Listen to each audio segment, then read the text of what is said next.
Digno é o Cordeiro que foi morto de receber a plenitude do poder, riqueza, sabedoria, força, honra, glória e louvor. Uau! Olha só, para cada 7 selos, para cada um dos 7 selos, há um atributo relacionado ao poder de Jesus. Digno é o Cordeiro que foi morto de receber a plenitude do poder, da riqueza, da sabedoria, da força, da honra, do louvor e da glória. 7 atributos, um para cada selo, um para cada trombeta. Olha que enigmático que é o livro do Apocalipse. E se você está aqui nesse vídeo, se caiu aqui de paraquedas e ainda não é inscrito no canal, considere se inscrever para que você não perca nenhum conteúdo.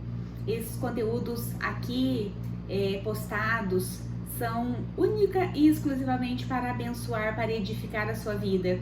Também eu faço lives de segunda a sexta-feira às 19h30 no meu perfil no Instagram, todas elas relacionadas à leitura bíblica. É um projeto de leitura anual da Bíblia. E aqui, mais especificamente, é um recorte para o livro do Apocalipse, que serão em 7 sessões. A primeira sessão foi no vídeo anterior, se você ainda não assistiu, assista, que foram dos capítulos 1 ao 3. E agora a segunda sessão vai do capítulo 4 ao capítulo 7, comecinho do capítulo 8. Serão em 7 sessões, então, para que seja uma maneira mais fácil de você compreender, de nós compreendermos. Eu também estou aprendendo junto com você. E para começar, então, já falei que hoje são dos capítulos 4 ao capítulo 7, que vai falar dos 7 selos. O que é isso, Isa? Os 7 selos? Primeiro de tudo, eu quero falar para você que esse vídeo aqui não é para pessoas que já estão estudando o Apocalipse. É um vídeo para iniciantes, para aquela pessoa que só passou os olhos pelo texto, que ainda não teve tempo de se aprofundar, que ainda não conseguiu juntar material, que ainda não conseguiu selecionar estudiosos confiáveis para estudar. Aqui eu vou dar um parâmetro somente do livro, não estarei aprofundando, porque eu não sou teóloga. E uma coisa que eu quero provar para você, que é possível você ser um estudioso da Bíblia, você ter um contato com o texto, você ter experiências com Deus, sem você ter obrigatoriamente ter estudado teologia. Não que você nunca precise estudar. Eu estou planejando já em 2025 cursar teologia, mas não é necessário. Tem muitos teólogos que não têm experiências com Deus, e tem pessoas que têm experiências com Deus e não conhecem de teologia. Então, primeiro de tudo, nós precisamos conhecer o Deus da Bíblia, depois a Bíblia de Deus, e se possível concomitante, conhecer um e outro juntos. Então aqui eu quero provar para você que é possível sim ter uma boa noção da Bíblia, você ter noções de contexto, você seguir pessoas confiáveis, você ler livros de autores confiáveis e você meditar na palavra e ter um conhecimento ok para as Sagradas Escrituras. Eu estou no meu 3º ano de leitura bíblica anual, porém somente em 2024 é que eu comecei a pesquisar um pouco mais a respeito da Bíblia por conta desse projeto que eu iniciei, mas antes eu era uma leitora. Eu praticamente também não tinha muita experiência com Deus. E a partir de quando eu sentei para estudar, para meditar na palavra, a experiência com Deus também acontece. Isso eu te garanto. É a disciplina, é a constância que faz a excelência em todas as áreas da nossa vida. Não seria diferente com a área espiritual e com o conhecimento bíblico. Então esse vídeo aqui é para iniciantes. E também eu quero ressaltar, como eu sempre falo nas minhas lives, Este momento aqui não substitui o seu momento individual com Deus e com a palavra. Aqui é só para uma troca de experiências, não é para você se satisfazer com essa leitura que eu faço, com esses pontos relevantes que eu destaco do texto. Eu tenho certeza absoluta que se você for fazer a sua leitura, realizar o seu devocional, realizar o seu projeto de leitura anual, você vai ter ótimos insights, outros diferentes dos meus. Por quê? O leitor, ele leva para o texto o seu conhecimento, a sua visão de mundo. Eu tenho uma percepção de mundo, eu tenho um conhecimento que você não tem. Você tem outras percepções, outros conhecimentos, e isso faz com que nós sejamos únicos aos olhos do nosso Deus. Ele nos fez únicos. São quase, ou passou ali de 8 bilhões de pessoas no mundo, nenhuma é idêntica à outra. Nós somos únicos. Deus nos criou únicos, seres humanos únicos. Então, cada vez que uma pessoa lê a palavra de Deus, ela vai ter uma percepção. Por isso que esse momento não substitui o seu momento particular. Vamos lá, vamos isso, que eu estou sedenta pelo livro de Apocalipse. Hoje, então, 7 selos. Antes dos 7 selos, João, que é quem escreveu o livro do Apocalipse, provavelmente é o João Evangelista. Primeiro ele teve a visão, ele recebeu do próprio Jesus a carta para 7 igrejas que está no vídeo anterior. Se você ainda não assistiu, pausa esse vídeo, volte e assista. Está com o título de As 7 Igrejas, é o vídeo anterior. Então nós vimos que João escreveu essas cartas para as 7 igrejas, não foi ele que escreveu, ele recebeu essas cartas do próprio Jesus para poder falar às igrejas. E agora, depois dele ter entregue essas cartas, de ele ter recebido essas cartas e escrito, ele viu uma porta no céu e aquela voz que ele tinha ouvido antes, que era como se fosse de trombeta, o convidava para entrar, para subir. Diz assim: sobe até aqui e eu te revelarei os eventos que devem ocorrer. Os eventos que devem, não é os eventos que talvez ocorram, não é os eventos que pode ser, não, é os eventos que devem ocorrer. Então nós temos duas coisas principais para ter de aprendizado no livro do Apocalipse. Primeiro, uma grande certeza de que o juízo de Deus virá. Segundo, há uma oportunidade. Assim como foi apresentada a carta a Laodiceia, a igreja foi reprovada, porém foi-lhe dada uma oportunidade, o arrependimento. Então nós temos duas grandes questões no livro do Apocalipse. O juízo de Deus é certo e o arrependimento para nós é o que vai nos salvar. Então nós temos o juízo, mas nós temos a oportunidade antes. Deus, ele vai nos dar a oportunidade. Então ele disse que esses eventos devem ocorrer e ele continua: imediatamente me vi absolutamente tomado pelo Espírito e diante de mim estava um trono no céu e nele estava assentado alguém. Tinha fisionomia semelhante às pedras lapidadas de diamante e sardônio. Olha só como é a visão que João tem da face de Deus. Aquele que se assentava no trono tinha a face como de pedras preciosas lapidadas de diamante e sardônio. Era uma face reluzente, uma face que brilhava. Lembra de Moisés, quando ele desceu do monte, que as pessoas não podiam olhar para ele, que a sua face brilhava, ele cobria a face com um véu? Assim é a face do nosso Deus. Isso é o que o vocabulário humano alcançou. Não é? João teve uma visão humana disso. Ele estava em espírito, mas o vocabulário que ele utiliza é humano.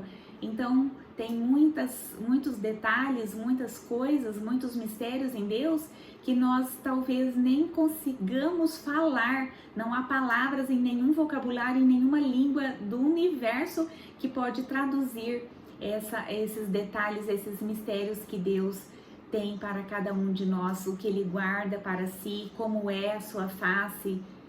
Ai, Apocalipse. Ele dá a sequência assim: tinha o trono, e Deus estava sentado nele com essa fisionomia, e em volta desse trono havia mais 24 tronos, onde se assentavam 24 anciãos, todos com coroas de ouro sobre a cabeça. E no centro, ao redor do trono principal, 4 seres viventes ficavam lá. Um tinha o rosto como de leão, o outro como de touro, o outro como de águia e o outro como de homem. E eles, dia e noite, sem cessar, diziam: Santo, Santo, Santo é o Senhor Deus, o Todo-Poderoso, aquele que era, que é e que há de vir. E quando eles proclamavam isso, quando esses seres viventes proclamavam isso, os 4 anciãos se prostravam em adoração e atiravam as suas coroas aos pés do trono e diziam assim: Nosso Senhor e nosso Deus, Tu és digno de receber a glória, a honra e o poder, porquanto Tu és o Criador de tudo, e por Tua soberana vontade tudo o que há foi criado e veio a existir. Eles não se achavam dignos de estar ali com aquela coroa de ouro, sendo que o Santo e Todo-Poderoso Soberano estava diante deles no trono. Olha que visão, olha que estado de graça, de glória que há no céu esperando por você e por mim. Basta que sejamos persistentes e sejamos também arrependidos, tenhamos uma vida santificada, nos santificando dia a dia, para que nós possamos também fazer parte desse momento que João teve, né? Aqui foi só a parte do trono, vamos entrar no capítulo 5, e daí João vai ver nas mãos ali de Deus um livro em forma de rolo, que nós sabemos que livro assim faz pouco tempo que ele foi encadernado, né? Não tem tantos séculos assim. Naquela época os livros eram em pergaminho e eles eram enrolados. E ele viu esse livro em forma de rolo e ele era selado com 7 selos. Gente, para vocês entenderem, esses selos daqui, eles como se fossem um barro que era colado na emenda do rolo e esse barro secava. Então, para a pessoa ler esse livro, esses selos tinham que ser quebrados, eles tinham que ser rompidos para que pudesse ser lido aquele livro. E João conta que esse rolo, esse pergaminho, estava escrito dos 2 lados. E ninguém podia nem olhar para esse livro e não encontraram ninguém ali que pudesse ser digno de abrir aqueles selos para ler aquele livro. Então, e ele chorava muito. João chorava copiosamente porque ninguém se achou digno na terra nem no céu para que abrisse aqueles selos. Então um dos anciãos consolou-me afirmando: Não chores, pois o leão da tribo de Judá, a raiz de Davi, venceu para abrir o livro e romper os 7 selos. E nesse momento, então, ele viu que havia um cordeiro ali. Esse cordeiro apresentava 7 chifres e 7 olhos, representando os 7 Espíritos de Deus. E esse cordeiro parecia que havia sido morto, mas ele estava de pé. Uau! Jesus apresenta a forma de cordeiro nesse momento para estar ali diante do trono de Deus, para ser o cordeiro digno de abrir os 7 selos. E esses seres viventes que estavam ali, quando viram o cordeiro, eles se prostraram. E também os anjos que estavam presentes, eles diziam: Tu és digno de tomar o livro e abrir seus selos, porque foste morto, e com o teu sangue compraste para Deus homens de toda tribo, língua, povo e nação. Tu os constituíste reino e sacerdotes para nosso Deus, e assim reinarão sobre a terra. Jesus, no seu sacrifício, comprou para Deus homens de toda tribo, língua, povo e nação. Por isso que você e eu estamos aqui, porque nós, mesmo não sendo judeus, nós tivemos, por meio do sacrifício de Jesus, a graça, a misericórdia de Deus de sermos também salvos pelo sangue do Cordeiro. E assim eles proclamavam: digno é o Cordeiro que foi morto de receber a plenitude do poder, riqueza, sabedoria, força, honra, glória e louvor. E nesse momento todos os anjos ali, eles disseram amém. E também tem um louvor aqui que há uma música inclusive com esse dizer: ao que está sentado no trono e ao Cordeiro sejam o louvor, sejam a honra, seja a glória, seja o domínio pelos séculos dos séculos.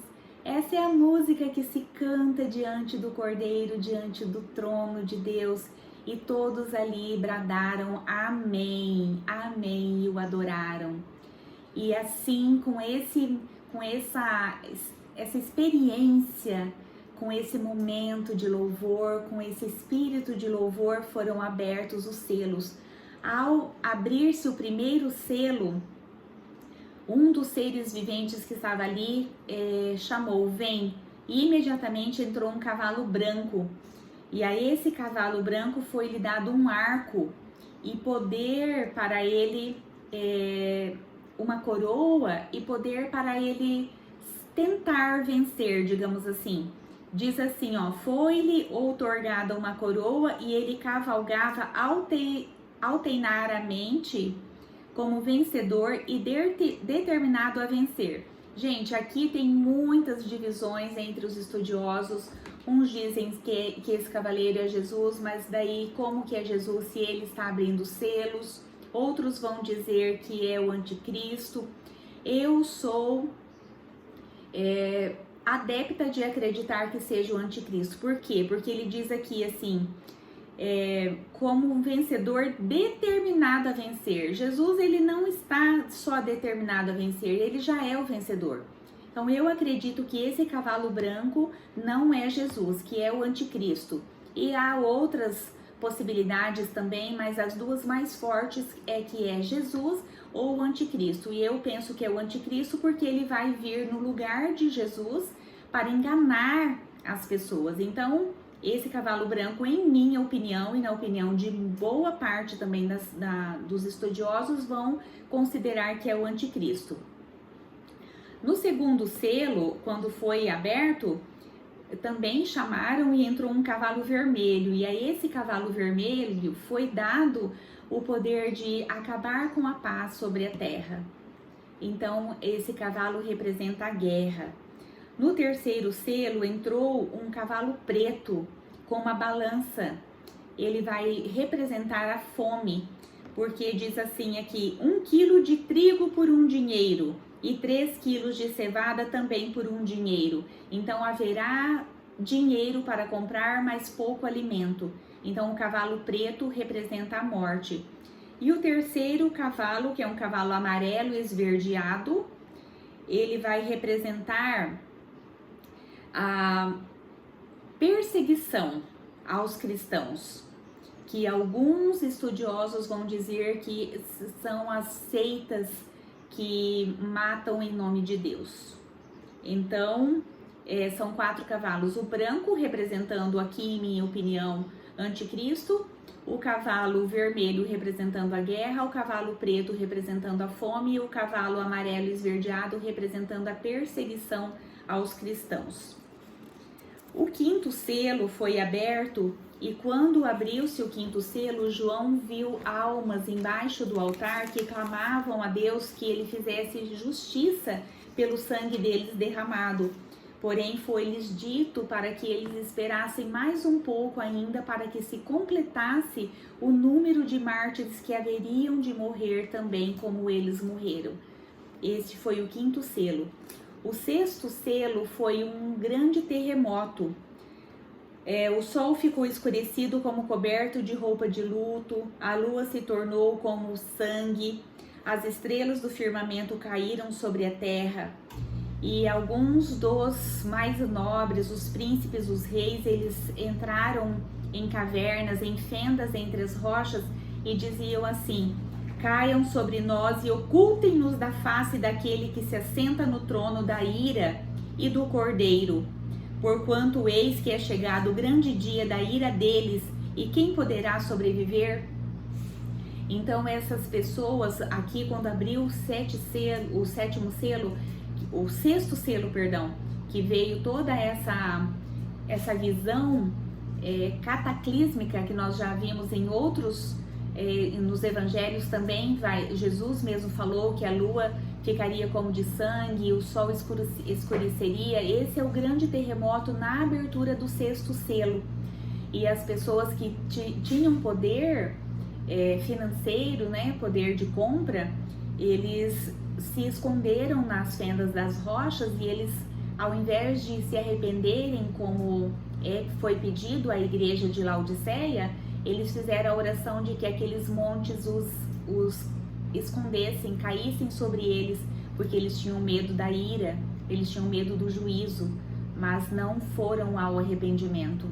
Então muitos assim vão perecer por conta do seu orgulho e não vão se humilhar, se prostrar diante de Deus. Depois disso, João tem a visão de um outro anjo subindo e com o selo do Deus vivo nas mãos. E ele pediu para que nada acontecesse ainda, nem no mar, nem na terra, para que ele pudesse selar essas pessoas. E esses são aqueles famosos 144.000 judeus. Aqui só falam judeus. Porém, quando ele vê mais à frente, em seguida olhei diante de mim, descortinava-se uma grande multidão, tão vasta que ninguém podia contar, formada por pessoas de nações, tribos, povos e línguas. Estavam em pé diante do trono do Cordeiro, vestidos com túnicas brancas. Então, ao mesmo tempo que tem esse número dos 144.000, dizendo que são judeus das tribos de Israel, João tem essa visão que ele diz que eram milhares de milhares, milhões de pessoas. Então, era uma multidão incontável. Os estudiosos acham que esse número 144.000 é o número pleno, que é um vasto número, porque eles multiplicam 12 mil de cada tribo, que vai falar que é 12.000 da tribo de Manassés, 12 da de Simeão, 12, então de cada das 12 tribos, 12.000 pessoas. E eles multiplicam pelos apóstolos também, que vai dar 144.000, se for 12.000 de cada apóstolo também. Então é a plenitude, porque vai englobar judeus e não judeus. Estes são os que daí o João perguntou, né? Um dos anciãos chegou e perguntou para ele se ele sabia quem era. Ele falou assim: eu não sei, mas tu sabes. E ele diz assim: estes são os que vieram da grande tribulação e lavaram as suas vestes e alvejaram no sangue do Cordeiro. Então, os que estão presentes na tribulação, que já veio a fome, já veio a guerra, já veio a perseguição, o anticristo. Então, essas pessoas que João viu ali, todos esses selos que já foram abertos, o terremoto e tudo, todos esses selos que foram abertos causaram danos aqui na terra, causaram ira, juízo. E essas pessoas que estão ali diante de Deus no trono, vestidas de branco, que é uma multidão incontável, são esses que lavaram as suas vestes no sangue do Cordeiro, que venceram a grande tribulação e estão lá também, recebendo a glória, tendo seu corpo glorificado, porém adorando, glorificando, honrando o nosso Deus e o Cordeiro, que é digno de toda honra e louvor. E ele vai dizer assim: nunca mais passarão fome, jamais terão sede, não os afligirá o sol, pois o cordeiro que está no centro do trono será o seu pastor. Ele os conduzirá às fontes de águas vivas, e Deus lhes enxugará dos olhos toda lágrima. Esse é o troféu, é a coroa de cada um que passar pela grande tribulação, que jamais sentirá fome nem sede, e além do que, o próprio Jesus vai ser o pastor. Ele nos conduzirá, vamos nos colocar nessa palavra, ele nos conduzirá às fontes de águas da vida, e Deus enxugará dos olhos toda lágrima. Uau! Que honra poder ter o nosso rosto enxugado pelo próprio Deus, depois de passar por grande tribulação e estar lá diante desse trono, dessa visão magnífica que o próprio João descreve aqui com tantos detalhes para cada um de nós. E por último, o 7º selo, eu vou ler porque são 2 versículos. Quando o cordeiro abriu o 7º selo, houve absoluto silêncio nos céus, por aproximadamente meia hora. Ninguém sabe explicar o que é essa meia hora. Ninguém sabe explicar quanto tempo é essa meia hora que João viu. E então observei os 7 anjos que se encontravam em pé perante Deus e lhes foram entregues 7 trombetas. Então o 7º selo, gente, os estudiosos vão dizer que esse momento de silêncio que teve aí foi um fôlego que Deus deu para aqueles que ainda precisavam se arrepender.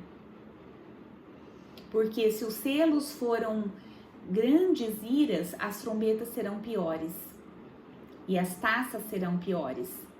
Então, quando abriu-se o 7º selo, houve silêncio no céu. O que é esse silêncio? É Deus dando tempo àqueles que precisavam ainda rever se iam se arrepender, se não iam, se iam ceder ao anticristo, o que eles iriam fazer. Deus deu esse tempo para eles. E passado esse tempo, 7 anjos, então, que se encontravam perante Deus, receberam das próprias mãos dele 7 trombetas. E agora, a partir daqui, já faz parte da outra sessão, da 3ª sessão, que serão as 7 trombetas. Eu convido você a assistir, que vai estar no próximo vídeo. Assim que, se você se inscrever aqui, você vai receber a notificação de quando esse conteúdo vai ser colocado aqui no ar. Convido você, então, a dar um like aqui nesse vídeo, compartilhar, comentar, para que esse conteúdo seja entregue para mais pessoas. Até o próximo vídeo. Tchau!